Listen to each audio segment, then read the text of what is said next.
लेकिन आप उत्तराखंड के मुख्यमंत्री पुष्कर सिंह धामी भी संबोधित कर रहे हैं, आपको सुनवाते हैं। टिहरी क्षेत्र की लोकप्रिय सांसद आरडी माला लक्ष्मी शाह जी, देहरादून शहर के महापौर आरडी सुनील उनियाल रामा जी,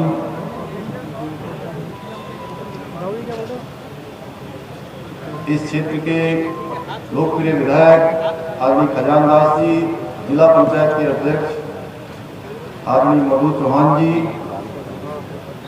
उत्तराखंड सरकार के मुख्य सचिव श्री सुखबीर सिंह संधू जी, पुलिस महानिदेशक श्री अशोक कुमार जी, अपर मुख्य सचिव श्री राधा रतूरी जी एवं सभी उपस्थित यहाँ पर सभी अधिकारीगण, सभी हमारे आए हुए अतिथिगण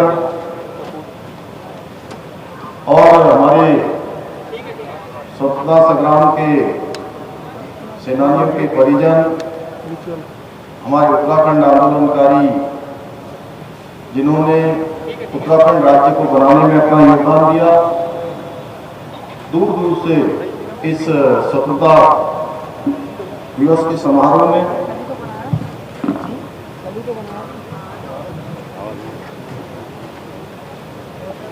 आए हुए सभी भाइयों बहनों, हमारे सभी अधिकारीगण, पुलिस के सभी अधिकारीगण, हमारे जवान, पत्रकार मित्रों और छायाकार बंधुओं, मैं सबसे पहले तो देवभूमि उत्तराखंड के सम्मानित भाइयों बहनों को देश की आज़ादी की 75वीं वर्षगांठ अर्थात आज़ादी के अमृत महोत्सव की इस बेला में मैं आप सबको हार्दिक बधाई एवं शुभकामनाएं देता हूं। सर्वप्रथम मैं देश के लिए अपना सर्वस्व बलिदान करने वाले महान स्वतंत्रता सेनानियों, सैन्य एवं अर्धसैनिक बलों के जवानों को नमन करता हूं, उनको प्रणाम करता हूं। मैं उत्तराखंड निर्माण के लिए अपने जीवन की परवाह न करने वाले सभी अमर शहीदों और आंदोलनकारियों को भी इस अवसर पर श्रद्धापूर्वक नमन करता हूं। भाइयों बहनों, इस महान राष्ट्र की स्वतंत्रता के 75 वर्ष पूर्ण होने के ऐतिहासिक क्षण के हम सभी साक्षी बन रहे हैं। यह हमारे लिए गर्व का विषय है। हमारी ये पावन भूमि सदियों से समूचे विश्व को सांस्कृतिक, आध्यात्मिक, राजनीतिक और कूटनीतिक हर क्षेत्र में उचित मार्ग दिखाने का कार्य करती रही है।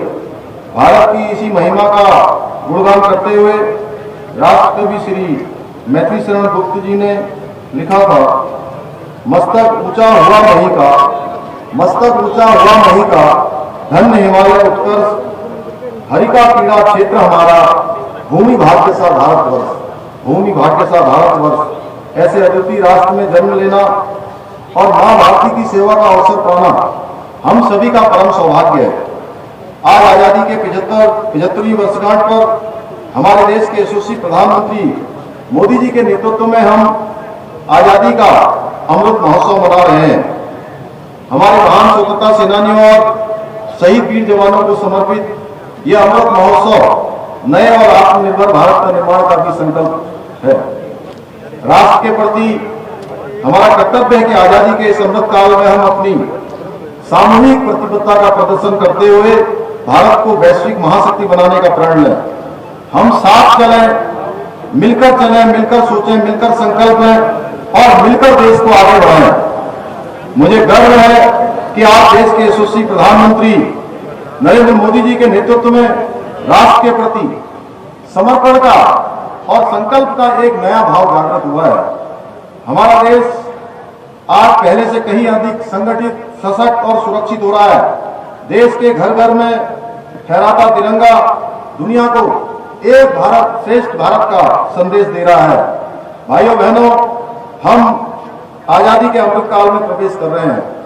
प्रधानमंत्री मोदी जी के नेतृत्व में सनातन संस्कृति के साथ साथ नए भारत का भी निर्माण हो रहा है। आज भारत की पहचान एक गौरवशाली भारत, एक शक्तिशाली देश के रूप में इसकी पहचान हो रही है। देश आज हर क्षेत्र में नई ऊंचाइयों को छू रहा है। प्रधानमंत्री जी के नेतृत्व में भारत का मान सम्मान और स्वाभिमान पूरी दुनिया में बढ़ा है। आज पूरी दुनिया भारत की ओर देख रही है। अमृतकाल में देश के स्वर्णिम विकास की नींव रखी गई है। सबका साथ, सबका विकास, सबका विश्वास और सबका प्रयास का मंत्र देश में विकास की नई गाथा लिख रहा है। देशवासियों में नई ऊर्जा और उत्साह का संचार हुआ है। एक नई कार्य संस्कृति देश के अंदर विकसित हुई है। देश हर क्षेत्र में आगे बढ़ रहा है, चाहे किसान का सम्मान हो, गरीब का कल्याण हो, युवा का अवसर हो, महिलाओं का उत्थान हो, तकनीकी में नवाचार हो, विश्व पटल पर भारत की मजबूत पहचान हो। ये सब माननीय प्रधानमंत्री जी की दृढ़ इच्छा शक्ति और दूरदर्शी नेतृत्व का ही परिणाम है। कोविड महामारी का जिस प्रकार से हमने सामना किया है, उसकी पूरे विश्व में सराहना हुई है। जब कोविड महामारी दुनिया के दूसरे देशों में आ रही थी, भारत में उस बीमारी ने आना शुरू किया था, तो दुनिया के देशों में शंका पैदा हो गई थी कि भारत कहीं आने वाले समय में पूरे विश्व के लिए जिम्मेदारी न बन जाए। लेकिन जिस तरह से हमारे देश के यशस्वी प्रधानमंत्री जी का मजबूत नेतृत्व और उनकी सोच, जिस प्रकार से कुशल प्रबंधन किया गया, जहां दो स्वदेशी वैक्सीन 1 साल से भी कम समय के अंदर यहां पर बनाने का काम हुआ, उसके लिए मैं माननीय प्रधानमंत्री जी का, देश के वैज्ञानिकों का अभिनंदन करना चाहता हूं। भाइयों बहनों, जहां एक डोज लगाई गई, दूसरी डोज लगाई गई और तीसरी डोज भी बूस्टर डोज के रूप में लगाई जा रही है। इतना ही नहीं, जहां हमारे देश के अंदर 200 करोड़ का यह आंकड़ा पार हो गया वैक्सीन लगाने का, वहीं दुनिया के दूसरे देशों को भी भारत की सरकार ने 20 करोड़ से अधिक वैक्सीन देने का काम किया है। यह हमारे यशस्वी प्रधानमंत्री जी का मजबूत नेतृत्व है, जिससे इतिहास की अनेक समस्याओं का समाधान हुआ है।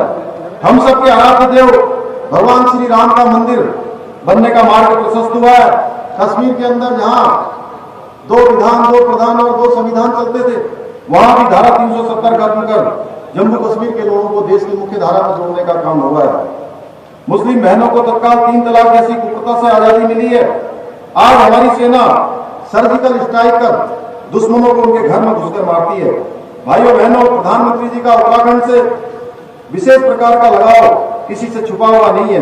पिछले 8 वर्षों में जहां केंद्र सरकार द्वारा 1,50,000 से अधिक की योजनाओं को यहां स्वीकृति प्रदान हुई है, चाहे भव्य केदारपुरी का निर्माण हो, पुनर्निर्माण का कार्य हो, माननीय प्रधानमंत्री जी का विजन, नेतृत्व एवं संकल्प का सर्वश्रेष्ठ उदाहरण है।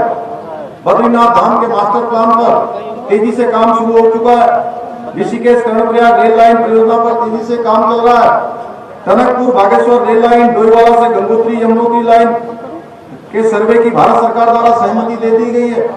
केदारनाथ, बद्रीनाथ, यमुनोत्री और गंगोत्री के साथ ही टनकपुर पिथौरागढ़ की सड़क कनेक्टिविटी में सुधार के लिए और 4 धाम ऑल वेदर सड़क परियोजना पर काफी कुछ काम किया जा चुका है। दिल्ली से देहरादून एलिवेटेड रोड बनने से दिल्ली से देहरादून की दूरी केवल 2 घंटे में पूरी कर सकेंगे। जॉली ग्रांट एयरपोर्ट को अंतर्राष्ट्रीय स्तर का बनाया जा रहा है। उधम सिंह नगर में ग्रीनफील्ड एयरपोर्ट भी विकसित किया जा रहा है। जल जीवन मिशन में हर घर नल से जल के अंतर्गत राज्य के ग्रामीण क्षेत्र के 7 लाख से भी अधिक परिवारों को कनेक्शन दिए जा चुके हैं। भारत सरकार द्वारा स्वीकृत Uttarakhand integrated horticulture development project horticulture के क्षेत्र में मील का पत्थर साबित होगा। देहरादून और मसूरी में विश्व स्तरीय ट्रांसपोर्ट इंफ्रास्ट्रक्चर के लिए भारत सरकार द्वारा 1750 करोड़ की परियोजना स्वीकृत की गई है। इसी तरह हल्द्वानी में इंफ्रास्ट्रक्चर डेवलपमेंट के लिए केंद्र सरकार के द्वारा 2000 करोड़ की योजना स्वीकृत की गई है। नमामि गंगे कार्यक्रम के तहत 31 नए सीवरेज ट्रीटमेंट प्लांट का निर्माण किया जा चुका है। गंगा नदी में प्रदूषण के रोकथाम के लिए 128 नालों को टैप किया गया है। जमरानी बाग बहुउद्देशीय परियोजना से नैनीताल और उधम सिंह नगर के तराई भावर क्षेत्र लाभान्वित होंगे। सोन बाग परियोजना से देहरादून में वर्ष 2053 तक अनुमानित आबादी के पेयजल आपूर्ति उपलब्ध हो सकेगी। 300 मेगावाट की लघुवाड़ बहुउद्देशीय परियोजना के लिए भी निविदा आवंटित कर दी गई है। 1930 करोड़ रुपए से टेहरी लेक डेवलपमेंट का काम किया जा रहा है। ऋषिकेश में अंतर्राष्ट्रीय कन्वेंशन सेंटर तथा वेलनेस सिटी को नीति आयोग द्वारा चयनित किया गया है। अमृत योजना अंतर्गत 7 शहरों में सीवरेज, पेयजल, ड्रेनेज, पार्क आदि के लिए 593 करोड़ रुपए की योजनाओं पर काम चल रहा है। उधम सिंह नगर में एम्स का सैटेलाइट सेंटर बनने से एक बड़ी आबादी को उच्च स्तरीय चिकित्सा सुविधा प्राप्त हो पाएगी। देश का पहला ड्रोन एप्लीकेशन सेंटर भी देहरादून में स्थापित किया गया है। प्रधानमंत्री जी के मार्गदर्शन में राज्य सरकार उत्तराखंड के चहुमुखी विकास के लिए समर्पित भाव से जुटी हुई है। उत्तराखंड की सरकार ने भी बहुत सारे यहाँ की जन सुविधा के लिए, यहाँ के विकास के लिए बहुत सारी योजनाओं को आगे बढ़ाया है। इन योजनाओं को ठीक प्रकार से लाभ मिले, उनकी समस्याओं का त्वरित समाधान हो, इसके लिए हमने सरलीकरण, समाधान, विस्तारण और संतुष्टि के मंत्र पर खास तौर पर फोकस किया है। अपनी सरकार portal, e cabinet, e office, CM helpline, सेवा का अधिकार, ट्रांसफर एक्ट की पारदर्शी व्यवस्था के चलते कार्य संस्कृति में गुणात्मक सुधार हुआ है। अब प्रदेश का कोई भी व्यक्ति 106 पर शिकायत कर भ्रष्टाचार को समाप्त करने में अपना योगदान दे सकता है। हमने अपने वादों के अनुसार समान नागरिक संहिता हेतु कैबिनेट की पहली बैठक में ही समिति का गठन कर दिया। अब तक समिति की 3 बैठकें भी हो चुकी हैं। शीघ्र ही समान नागरिक संहिता का ड्राफ्ट आप सबके समक्ष प्रस्तुत होगा। हम गरीब परिवारों को 3 सिलेंडर मुफ्त उपलब्ध करवाने जा रहे हैं। इसके लिए हमने इस बार के आम बजट में इसका प्रावधान भी कर दिया है। वृद्धावस्था पेंशन, दिव्यांगजन पेंशन की राशि को 1000 रुपए से बढ़ाकर 1500 रुपए कर दिया गया है। उत्तराखंड में अब वृद्धावस्था पेंशन योजना के अंतर्गत पात्र पति और पत्नी दोनों को ही इस योजना का लाभ मिल सकेगा। हमारी सरकार संवेदनशील सरकार है। हमने पर्यावरण मित्रों, शिक्षा मित्रों, अतिथि शिक्षकों सबके मानदेय में बढ़ोतरी की है। व्यापारी दुर्घटना बीमा योजना की धनराशि को 5 लाख से बढ़ाकर 10 लाख रुपया किया गया है। उत्तराखंड राज्य के वीरता पदक से सम्मानित सैनिकों को दे एक मुफ्त अनुदान, उसमें भी वृद्धि की गई है। स्वतंत्रता सेनानी और उनकी विधवाओं को पेंशन को बढ़ाने के साथ ही उत्तराखंड से द्वितीय विश्व युद्ध की वीरांगना एवं वेटरन की पेंशन में भी वृद्धि की गई है। हमने उत्तराखंड राज्य आंदोलनकारियों की पेंशन में भी वृद्धि की है। संघ लोक सेवा आयोग, एनडीए, सीडीएस व उसके समकक्ष लिखित परीक्षा पास करने वाले अभ्यर्थी को साक्षात्कार की तैयारी के लिए 50,000 रुपए की वित्तीय सहायता दी जा रही है। नई राष्ट्रीय शिक्षा नीति के क्रियान्वयन के लिए राज्य में 4,457 को-लोकेटेड आंगनबाड़ी केंद्रों में बाल वाटिकाएं प्रारंभ हो चुकी हैं। ऑनलाइन शिक्षा को बढ़ावा देने के लिए केंद्रीय इंस्टीट्यूट तथा राज्य के समस्त 13 जनपदों के 500 विद्यालयों में वर्चुअल क्लास स्थापना की जा चुकी है। उच्च शिक्षण संस्थानों में रिसर्च और स्टार्टअप को बढ़ावा देने के उद्देश्य से स्टार्टअप पॉलिसी लागू की गई है। हमारी सरकार ने चिकित्सा, पर्यटन, परिवहन, संस्कृति के क्षेत्र के साथ ही महिला स्वयं सहायता समूह, राज्य सरकार की स्वरोजगार योजनाओं से जुड़े लाभार्थियों के लिए सैकड़ों करोड़ के राहत पैकेज की भी व्यवस्था की है। चिकित्सा कर्मियों, राजस्व, पुलिस, पीआरडी, आंगनबाड़ी आदि कोविड वॉरियर्स को प्रोत्साहन और सम्मान राशि के द्वारा हमारी सरकार ने इनके मनोबल को बढ़ाने का काम भी किया है। प्रदेश में कोविड से प्रभावित निराश्रित बच्चों को वात्सल्य योजना का सहारा दिया गया है। हमने राज्य में निःशुल्क जांच प्रारंभ की है। इसके तहत मरीजों को 260 प्रकार की जांचें निःशुल्क सुविधा मिल रही है। आयुष्मान उत्तराखंड योजना में 47,83,000 से अधिक लोगों के आयुष्मान कार्ड बनाए जा चुके हैं। आयुष्मान योजना के अंतर्गत 5,40,000 से अधिक मरीज मुफ्त में उपचार करा चुके हैं। योजना के लाभार्थियों के उपचार पर अब तक 919 करोड़ से अधिक का व्यय किया जा चुका है। माननीय प्रधानमंत्री जी के बेटी बचाओ बेटी पढ़ाओ अभियान को आगे बढ़ाते हुए हमने मुख्यमंत्री महालक्ष्मी योजना की शुरुआत की है। हमारी सरकार दूरस्थ और पिछड़े क्षेत्रों के विकास को समर्पित है। सीमांत तहसीलों के लिए मुख्यमंत्री सीमांत क्षेत्र विकास योजना शुरू की है। मुख्यमंत्री पलायन योजना भी प्रारंभ की गई है। राज्य में खेल और खिलाड़ियों के प्रोत्साहन के लिए नई खेल नीति भी हम लेकर आए हैं। प्रधानमंत्री किसान सम्मान निधि के अंतर्गत प्रदेश के लगभग 9,30,000 किसानों के खातों में लगभग 1581 करोड़ से अधिक की राशि हस्तांतरित की जा चुकी है। गौवंश की सुरक्षा और संरक्षण हमारी पहली प्राथमिकता है और हमारी सरकार ने गौ सदनों की स्थापना के लिए बजट प्रावधान को इस पर 6 गुना किया है। निकट भविष्य में हम बहुत सारे कामों को आगे बढ़ाने वाले हैं। उत्तराखंड के विकास के लिए, चहुमुखी विकास के लिए हमारे जो 4 धाम सर्किट में आने वाले सभी मंदिरों और गुरुद्वारों में भौतिक ढांचे और परिवहन सुविधाओं को विस्तार की हमारी योजना है। हम कुमाऊं के पौराणिक मंदिरों के लिए मानसखंड मंदिर माला मिशन पर भी काम कर रहे हैं। पर्वतीय क्षेत्रों में रोपवे नेटवर्क निर्माण के लिए पर्वतमाला परियोजना पर कार्य किया जा रहा है। सरफेस पार्किंग के साथ ही मल्टी स्टोरी पार्किंग, केवीटी पार्किंग व टनल पार्किंग भी विकसित की जा रही है। उत्तराखंड देवभूमि ही नहीं, उत्तराखंड वीर भूमि भी है। देहरादून में भव्य सैन्य धाम की स्थापना की जा रही है। हमारी सरकार शहीद सैनिक परिवारों के एक सदस्य को सरकारी नौकरी में भी समायोजित कर रही है। राज्य के युवाओं को देश से बाहर रोजगार के अवसर उपलब्ध कराए जाने के लिए राज्य में विदेश रोजगार प्रकोष्ठ के गठन की स्वीकृति दी है। सभी न्याय पंचायतों पर क्लस्टर आधारित ग्रोथ सेंटर बनाए जा रहे हैं। लोकल फॉर वोकल पर आधारित एक जनपद दो उत्पाद योजना से स्थानीय लोगों के लिए स्वरोजगार के अवसर पैदा होंगे, वहीं स्थानीय उत्पादों को विश्व स्तरीय पहचान भी मिलेगी। राज्य में समयबद्ध रूप से निवेश प्रस्तावों का ऑनलाइन निस्तारण किया जा रहा है। ईज ऑफ डूइंग बिजनेस में हम अब अचीवर्स की श्रेणी में आ गए हैं। प्रधानमंत्री रोजगार सृजन कार्यक्रम में उत्तराखंड राज्य देश के अग्रणी राज्यों में शामिल है। मुख्यमंत्री स्वरोजगार योजना, मुख्यमंत्री अति सूक्ष्म उद्यम योजना के तहत 50,000 रुपए तक का ऋण बैंकों के माध्यम से उपलब्ध कराया जा रहा है। स्पोर्ट्स कॉलेज रायपुर को अंतर्राष्ट्रीय स्तर का स्पोर्ट्स विश्वविद्यालय बनाने हेतु प्रयास किए जा रहे हैं।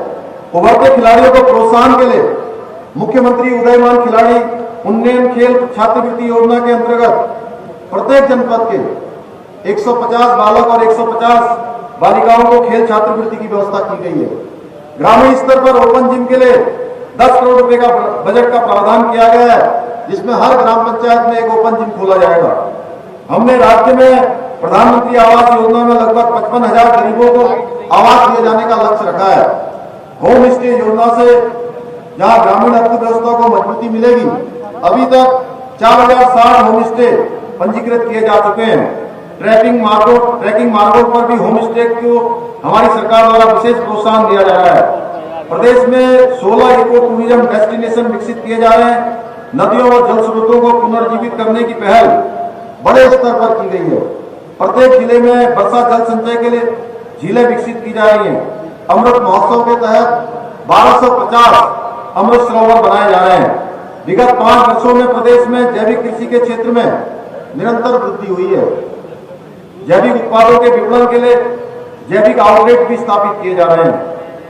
हमारी सरकार किसानों को 3 लाख रुपए और महिला स्वयं सहायता समूह को 5 लाख रुपए तक का ऋण बिना ब्याज के उपलब्ध करा रही है। जिन किसान भाइयों के पास कृषि उपकरण नहीं है, उनके लिए फार्म मशीनरी बैंक योजना शुरू हुई है। इसके लिए 80% तक सब्सिडी उपलब्ध कराई जा रही है। चाय बागान धौला देवी, मुनस्यारी, बेताल घाट को जैविक चाय बागान में परिवर्तित किया जा रहा है। विशेष सघन फसल आधारित अरवा बैलियां विकसित किए जाने की हमारी योजना है। सघन पौधा केंद्र सेलाकुली में अंतर्राष्ट्रीय स्तर की इत्र एवं सुगंध प्रयोगशाला का लोकार्पण माननीय प्रधानमंत्री जी के कार्यक्रमों द्वारा किया गया है। गढ़वाल के भरसार और कुमारी के चौबटिया में सघन पौधों के लिए क्षेत्रीय केंद्र खोले जाने की योजना है। 120 मेगावाट की 82 जल विद्युत परियोजना का निर्माण कार्य पूर्ण कर उत्पादन प्रारंभ किया जा चुका है। ई वाहनों के उपयोग को प्रोत्साहित करने के लिए इलेक्ट्रिक 2 पहिया और 4 पहिया वाहनों की खरीद पर प्रोत्साहन राशि दी जा रही है। हाल ही हमारे देश की सबसे बड़ी थिंक टैंक संस्था नीति आयोग की बैठक में मुझे भी अपने विचार व्यक्त करने का वहां पर अवसर प्रदान हुआ था। मेरे मानस में 5 नवंबर 2021 को माननीय प्रधानमंत्री जी का बाबा केदार की भूमि से कहे गए वह शब्द बार बार गूंज रहे थे कि 21वीं सदी का तीसरा दशक उत्तराखंड का दशक होगा। और संयोग देखिए कि उन्होंने वहां 5 नवंबर 2021 को ये शब्द कहे और इस बार की चारधाम यात्रा अभी तक 30 लाख से अधिक पंजीकृत तीर्थयात्री चारधाम में आ चुके हैं। और गत श्रावण मास में 4 करोड़ कांवड़े उत्तराखंड की धरती से पवित्र जल लेकर गए हैं। हमारे राज्य की विषम भौगोलिक परिस्थितियों को देखते हुए पॉलिसी स्तर पर कार्य किया जाना अत्यंत ही आवश्यक है। हम अपनी विकास योजनाओं का फ्रेमवर्क तैयार करने हेतु जन संवाद आधारित विचारों की श्रृंखलाएं, जिसमें बोधिसत्व के कार्यक्रम हमने शुरू किए हैं, जिसके माध्यम से सरकार के कार्यक्रमों में जन सहभागिता सुनिश्चित करने का प्रकार हमारी सरकार ने किया है। योजनाओं तथा उनके बेहतर क्रियान्वयन के चलते पिछले वर्षों में उत्तराखंड ने विभिन्न क्षेत्रों में बेहतरीन प्रदर्शन किया है तथा सामाजिक आर्थिक सूचकांक में भी हम देश के अग्रणी राज्यों में शामिल हुए हैं। सतत विकास सूचकांक लक्ष्य जहां 2018 में हम 10वें स्थान पर थे और अब हमारा स्थान चौथा हो गया है। इंस्पायर अवार्ड हेतु नामांकन में विद्यालयवार प्रतियोगिता के आधार पर पूरे देश में उत्तराखंड प्रथम स्थान पर है। शहरी विकास विभाग को वर्ष 2021 में स्वच्छता सर्वेक्षण में राष्ट्रीय स्तर पर 3 पुरस्कार प्राप्त हुए हैं। हमारी सरकार अंत्योदय की भावना के अनुरूप विकास का लोहा अंतिम छोर पर खड़े व्यक्ति तक पहुंचाने का प्रयास कर रही है। जब हम सन 2025 में अपने राज्य के निर्माण का रजत जयंती वर्ष मना रहे होंगे, तब उत्तराखंड को प्रत्येक क्षेत्र में आदर्श राज्य बनाने के लिए विकल्प रहित संकल्प के मंत्र के साथ हम काम कर रहे हैं। इस संकल्प की सिद्धि हेतु हमें आप सभी का मार्गदर्शन चाहिए, आप सभी का सहयोग चाहिए। मैं आपको विश्वास दिलाना चाहता हूं कि आने वाले समय में आत्मनिर्भर और समृद्ध भारत के निर्माण में उत्तराखंड का अवश्य ही महत्वपूर्ण योगदान होगा। जब तक ध्येय न पूरा होगा, जब तक ध्येय न पूरा होगा, तब तक पक्की गति न रुकेगी। आज कहे चाहे कुछ दुनिया, कल झुके बिना नहीं रहेगी। हमारे पथ प्रदर्शक भारत रत्न आदरणीय अटल बिहारी वाजपेयी जी की इन्हीं पंक्तियों को अपना संकल्प सूत्र मानकर हम उत्तराखंड की विकास यात्रा को आगे बढ़ा रहे हैं। मुझे पूरा विश्वास है कि सामूहिक प्रयास से हम अति शीघ्र अपने लक्ष्य को प्राप्त कर लेंगे। मैं एक बार पुनः आप सभी को स्वतंत्रता दिवस की हार्दिक शुभकामनाएं देते हुए अपनी बात को समाप्त करता हूं। बहुत बहुत धन्यवाद। जय हिंद, जय उत्तराखंड।